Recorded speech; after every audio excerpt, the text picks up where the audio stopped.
orang yang obesitas ya, kalau orang yang dengan berat badan yang besar ya, kurang beraktivitas, dan dengan sendirinya kurang beraktivitas, tekanan darah itu juga pembuluh darahnya kurang elastis ya. Kurang elastis dengan sendirinya juga tekanan darahnya akan lebih tinggi ya.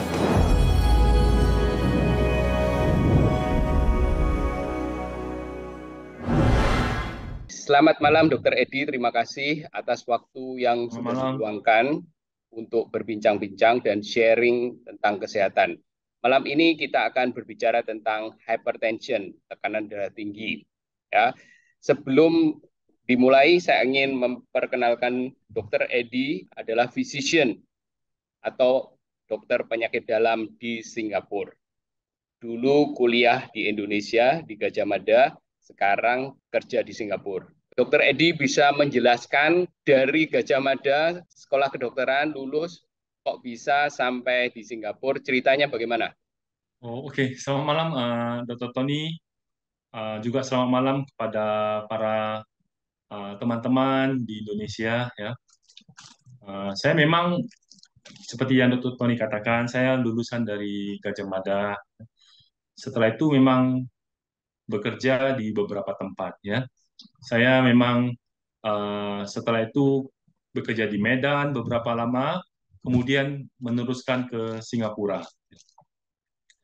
Memang kalau kita katakan bahwa perjalanan itu panjang ya, panjang dan berliku-liku ya, sampai akhirnya bisa sampai di Singapura dan bertahan di sini ya.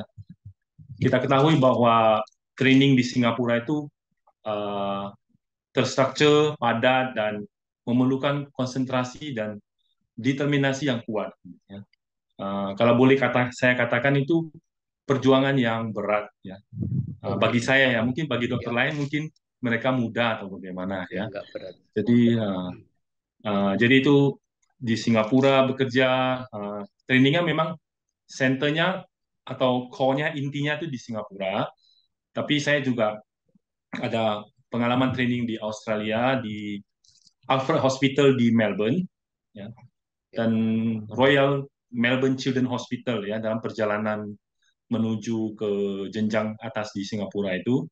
Kemudian di Inggris ya saya juga pernah di London di Saint George's Hospital, Hammersmith Hospital, kemudian juga ada di Manchester, sampai akhirnya di wisuda atau kita sebut sebagai admission ceremony pada saat MRCP itu di Edinburgh ya. Oke, dok. Dok, Jadi saya memang potong dulu. Lulusan boleh, Gajah Mada kan? Kok nggak kerja di betul, Indonesia? Kok ke luar negeri kenapa?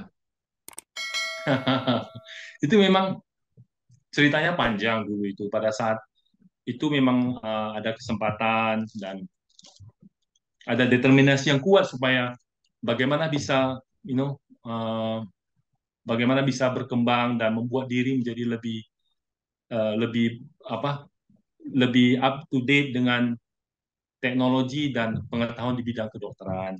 Jadi memang pas itu ada rezeki, jadi memang ada kesempatan ya. Jadi saya berkata dalam hati, bagaimana kalau saya, ya kita coba di Singapura bagaimana gitu. Pernah apply daftar spesialis di Indonesia? Eh, Pada saat itu mungkin belum ya, karena langsung lulus, bekerja, PTT, dan pada saat itu ada kesempatan untuk ke Singapura, jadi Oke, langsung saya grab itu kesempatan. oke, baik. Terima kasih Dokter Edi atas introduction-nya. Lain kali kita bicara Sama. tentang hal ini. Tapi sekarang kita bicara tentang hypertension, tekanan darah tinggi. Kira-kira tekanan darah tinggi itu penyakit kronis yang nomor berapa kira-kira di masyarakat kita, di masyarakat Indonesia atau masyarakat Singapura? Itu memang hypertension merupakan salah satu salah satu penyakit kronis yang termasuk dalam 5 besar ya kalau kita cakap di kasus yang kejadiannya itu. Dan juga merupakan salah satu kontribusi yang bisa menyebabkan komplikasi yang besar ya kepada sistem kardiovaskular. Oke, Dan di Singapura termasuk dari sesuatu kondisi yang harus kita tangani secara cepat, awal dan supaya mencegah terjadinya komplikasi gitu. Gimana cara kita tahu kalau kita terkena hypertension atau tekanan darah tinggi? Ada nggak? Apakah orang biasa, orang awam bisa tahu kalau dirinya terkena tekanan darah tinggi atau harus ke dokter? Sebenarnya sekarang dengan kemajuan teknologi, itu alat pengukur tekanan darah boleh kita dapatkan di mana saja, ya. Dan kita boleh memeriksa di rumah. Uh, Cuma kalau kita hanya berdasarkan pada gejala, ini penyakit hipertensi ini kadang agak susah terdeteksi. Karena kita tahu bahwa hipertensi ini kita kenal sebagai silent killer. Jadi dia kadang-kadang mungkin gejalanya itu sama atau persis dengan kebanyakan penyakit dan kita tidak mengetahui bahwa ternyata darah tinggi kalau kita tidak mengukur tekanan darahnya. Oke, oke. Dan dengan kemajuan teknologi, semua orang boleh membeli alat itu, kita boleh mengecek, kita boleh mengetahui. Dokter Edi bisa menjelaskan nggak kira-kira kriterianya apa? Tekanan darah tinggi itu kriterianya bagaimana? Tekanan darah seberapa yang dianggap sebagai tekanan darah tinggi? Ya, ini kalau kita lihat di dunia ini sekarang ada dua pembagian besar, ya. Satu menurut American Heart Association, itu tekanan darah tinggi itu di atas 130 dan 80 sudah dikatakan sebagai grade 1 hypertension. Nah, tetapi kalau Berapa? kita melihat 100 yang 130 dan 80 di di atas atas, 130 dan 80 sudah termasuk hypertension. yes, kita Oke. sebut sebagai grade 1 atau tingkat 1 hypertension, ya. Ya. Oke. Ini yang menurut American Heart Association.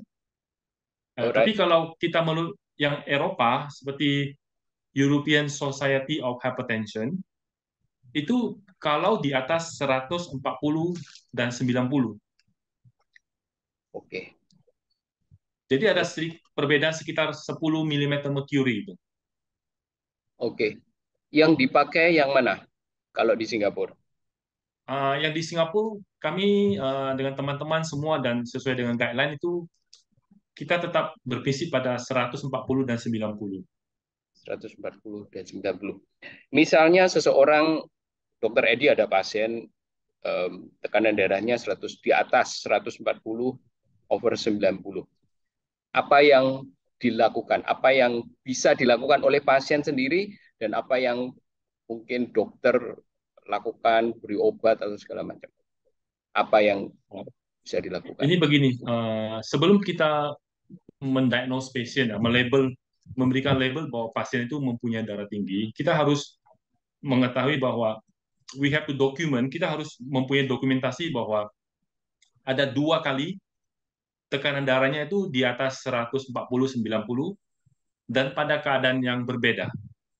Jadi kalau memang pertama kali datang pasien ke klinik 145, katakanlah 95 mm mercury, ini kita anggap sebagai first evidence, pertama kali punya dokumentasi. Jadi kita masih memerlukan 1 kali lagi pada kondisi yang berbeda. Jadi supaya kita mengetahui bahwa itu ada keadaan yang stabil, penyakit tekanan darahnya itu tinggi. Oke.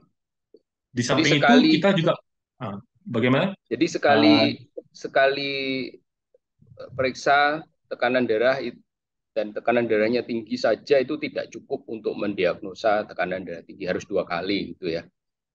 kita harus setidaknya Minim. ada 2 kali evidence, ya, dan pada Oke. keadaan yang berbeda itu supaya mengetahui bahwa tekanan darahnya itu stabil. Dan kebanyakan orang yang menderita tekanan darah tinggi itu tidak ada gejala sama sekali, ya, silent Atau killer, gejalanya itu kita sebut sebagai gejala yang non quite spesifik. common, yang mungkin sama dengan gejala-gejala lainnya. Misalnya, Seperti memang seseorang boleh mengalami sakit kepala, tengkuknya terasa berat. Itu boleh sakit kepala, bisa bisa migrain, ya, bisa karena stres, bisa karena kondisi-kondisi lainnya atau tengkuk yang tekanan darah. sakit, ya, bisa juga karena muscular atau gejala-gejala lainnya. Bisa juga karena tekanan darah tinggi. Bisa juga karena tekanan darah tingginya. Oke, ada gejala lain nggak kira-kira? Ada juga, ini tergantung which organ atau organ mana yang terkena komplikasi dari tekanan darah itu. Yang tadi yang kita katakan sakit kepala, gejala tengku itu selalunya ke arah cerebral atau ke arah kita punya brain, kita punya otak ya. Kalau dia Oke. mengarah ke jantung, mungkin kita mengatakan sakit dada ya, rasa dadanya kok terasa kencang. Kemudian kalau organ-organ lainnya seperti buah pinggang atau ginjal itu bisa dengan ada yang mengalami hematuria, ada sedikit darah, atau ada yang kalau sudah sangat gawat bisa kurangnya produksi air kencing atau kita sebut sebagai oliguria, dan bisa saja sampai tidak ada air kencing sama sekali atau kita sebut sebagai anuria ya. Jadi apakah saya boleh menyimpulkan kalau sudah ada keluhan itu berarti tanda-tanda terjadinya komplikasi? Yang pertama-tama Ah, belum ada komplikasi, apakah mereka ada keluhan? Kadang kalau dengan tidak ada komplikasi hanya dengan tekanan darah yang tinggi, mungkin gejalanya masih sama-sama dan mungkin tidak begitu terasa bagi pasien. Ya. Ini kan depend on the which organ, karena tekanan darah yang tinggi menyebabkan aliran darah ke organ tersebut menjadi berkurang. Dan dengan berkurangnya aliran darah menimbulkan gejala seperti yang dialami. Sekarang apa yang bisa dilakukan oleh pasien atau kita semua masyarakat supaya tekanan darah kita tetap bagus? Mungkin dari makanan, lifestyle, atau apa saja yang bisa dilakukan oleh orang awam sebelum terkena untuk mencegah terjadinya tekanan darah tinggi. Boleh. Jadi sebenarnya kalau kita melihat ya dari pengalaman saya praktek dan melihat keadaan pasien, ini sebenarnya tekanan darah ini boleh kita atur atau boleh kita kontrol dengan cara yang mudah dan murah kalau menurut saya. Mudah Mudah dan murah. maksudnya saya sebut dengan istilah mudah dan murah karena mudah itu karena setiap orang boleh melakukannya dengan baik, dan mudah sekali. Kita beri contoh bahwa satu dengan beraktif berolahraga. Karena kita dengan aktif berolahraga, tubuh kita itu mengeluarkan hormon endorfin. Dan hormon endorfin ini bisa merelaksasi dinding pembuluh darah. Dan tentu dengan rileksnya dinding pembuluh darah, tekanan darah akan bisa terkontrol dengan baik. Dan juga sudah ada literatur yang mengatakan dengan aktif berolahraga, kita bisa menurunkan tekanan darah sekitar 5-6 mm merkuri. Itu satu dengan aktivitas. Yang kedua, of course, dengan menurunkan berat badan, ya, terutama untuk orang yang obesitas, ya, ini sangat berpengaruh. Dan dengan penurunan 1 kg berat badan, itu juga bisa menurunkan 1 mm merkuri. Ya. Dan ini juga dapat dilakukan dengan mudah bagi masyarakat umum. Ya. Kemudian juga ada dari makanan, ya. Kita kita ketahui bahwa Indonesia ini kita kaya dengan tumbuh-tumbuhan, buah-buahan yang banyak, ya, dan ternyata khasiatnya sangat bagus untuk menjaga tekanan darah. Saya kasih contoh bahwa sayur bayam, ya, sayur sereal, ya, terutama sayur hijau, ya, kemudian kacang-kacangan, ya, soya bean atau kita sebut itu, ya, kacang palem. Kemudian dari buah-buahan kita juga punya banyak alpokat, ya, buah pisang, ya. Ini juga sangat bagus untuk mengurangi tekanan darah. Oke dok, saya mau tanya bagaimana sayur hijau, bayam, sayur hijau, apokat itu bisa mengurangi tekanan darah kita. Mekanismenya Itu seperti apa? itu kalau diteliti sayur-sayuran ini seperti alpukat, ya, sayur bayam, dan kemudian kita sebut sebagai ini ternyata banyak mengandung potasium, kita lihat ya. Dan dengan adanya kadar potasium itu, kadar sodiumnya kita juga akan lebih rendah. Dengan rendahnya kadar sodium, kita ketahui sodium itu fungsinya itu apa? Sebagai water retention. Jadi kalau dengan rendahnya kadar sodium, dengan sendirinya kita berharap bahwa tidak akan terjadi water retention dan kita akan mudah terjadinya kontrol tekanan darah. Dan juga ada studi yang mengandung beberapa zat yang bisa merelaksasi dinding pembuluh darah. Jadi makanan yang mengandung banyak potasium seperti pisang, jeruk itu mengurangi sodium, mengurangi natrium yang adalah garam, dan Betul, mengurangi ya. water retention sehingga mengurangi tekanan darah tinggi itu. Begitu ya mekanismenya ya. Ya, ya kita kita sebut juga kadar tinggi itu mungkin ada beberapa batas ya. Semuanya kita harus dalam batas-batas tertentu ya. Semua yang terlalu rendah, terlalu tinggi itu tidak baik. Jadi harus dalam kadar-kadar yang dalam kadar-kadar within normal range lah kita katakan. Karena kadar potasium yang terlalu tinggi pun jadi tidak baik, jadi menyebabkan eh, efek samping terhadap jantung ya dan sebagainya. Jadi masih dalam kadar yang within normal range lah kita katakan. Bagaimana dengan minum banyak air? Apakah itu menyebabkan hypertension, tekanan darah tinggi? Kita minum banyak. Ya, kita boleh katakan bahwa kalau kita meminum banyak air, ya, minum air, kemudian ini air dengan sendirinya akan ke sirkulasi badan semuanya dan bisa menyebabkan beban bagi jantung dan buah pinggang, ginjal untuk mengeluarkannya setelah itu.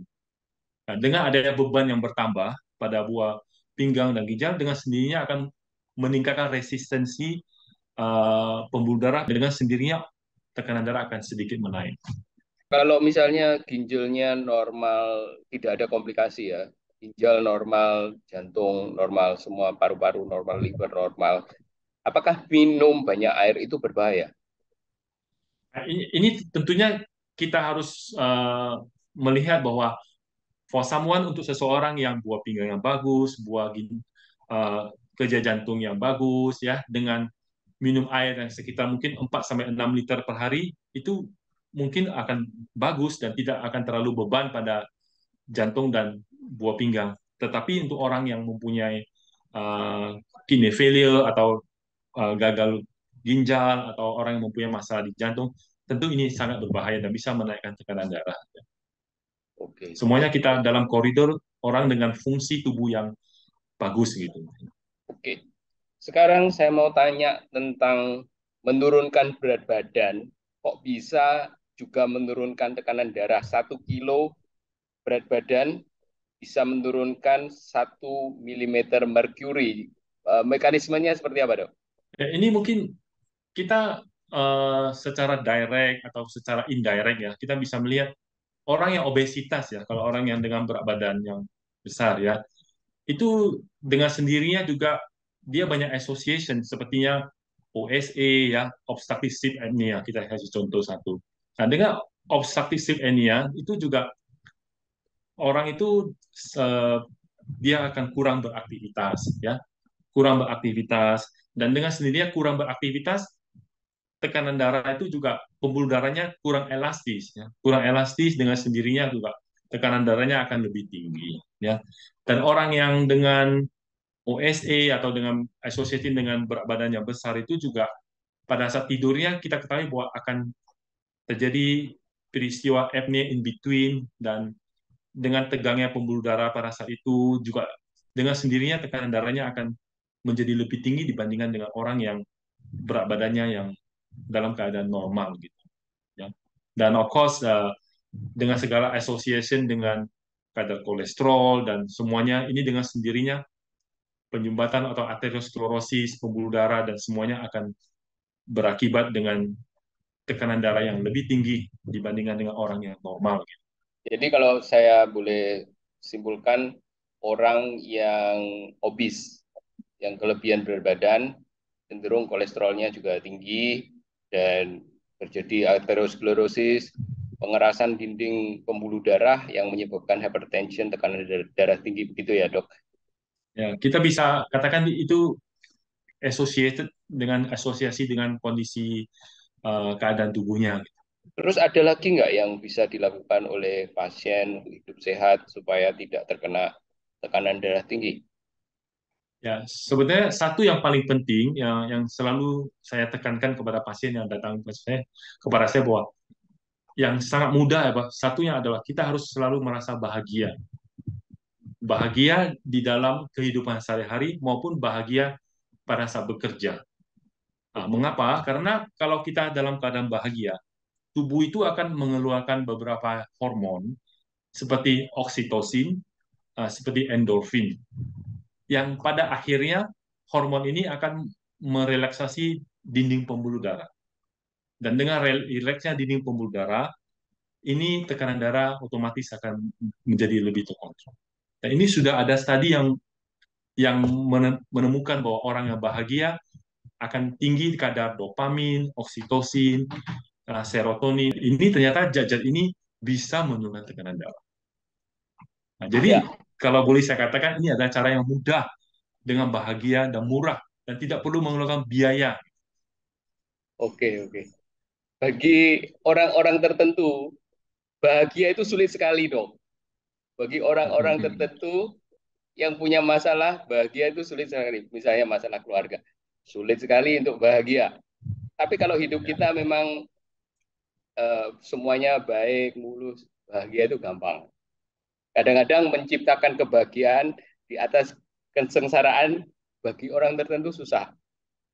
hmm. Ya, Makanya ini sekarang kalau kita boleh lihat ya di dunia barat pun sekarang banyak orang menekankan kepada mindfulness atau oke. keadaan bagaimana kita sekarang memfokuskan pikirannya pada sesuatu yang sehingga pikirannya itu tidak lari kemana-mana dan tidak berpikir yang kalau boleh saya katakan aneh-aneh gitu. dan Ya, dan live for at the present moment katanya. Kita hidup pada saat sekarang, ya jangan terlalu cemas pada keadaan yang akan datang yang mungkin tidak akan terjadi. Kadang kita sebagai manusia kita selalu curiga atau kita selalu waspada, khawatir. jangan-jangan besok terjadi sesuatu ya. Jadi akhirnya itu menimbulkan perasaan tidak bahagia. Dan dengan sendirinya kita cek semua pasien yang datang berjumpa dokter kalau dia dalam keadaan cemas, dalam keadaan takut, tidak bahagia, tekanan darahnya akan lebih tinggi. Oke, oke, oke.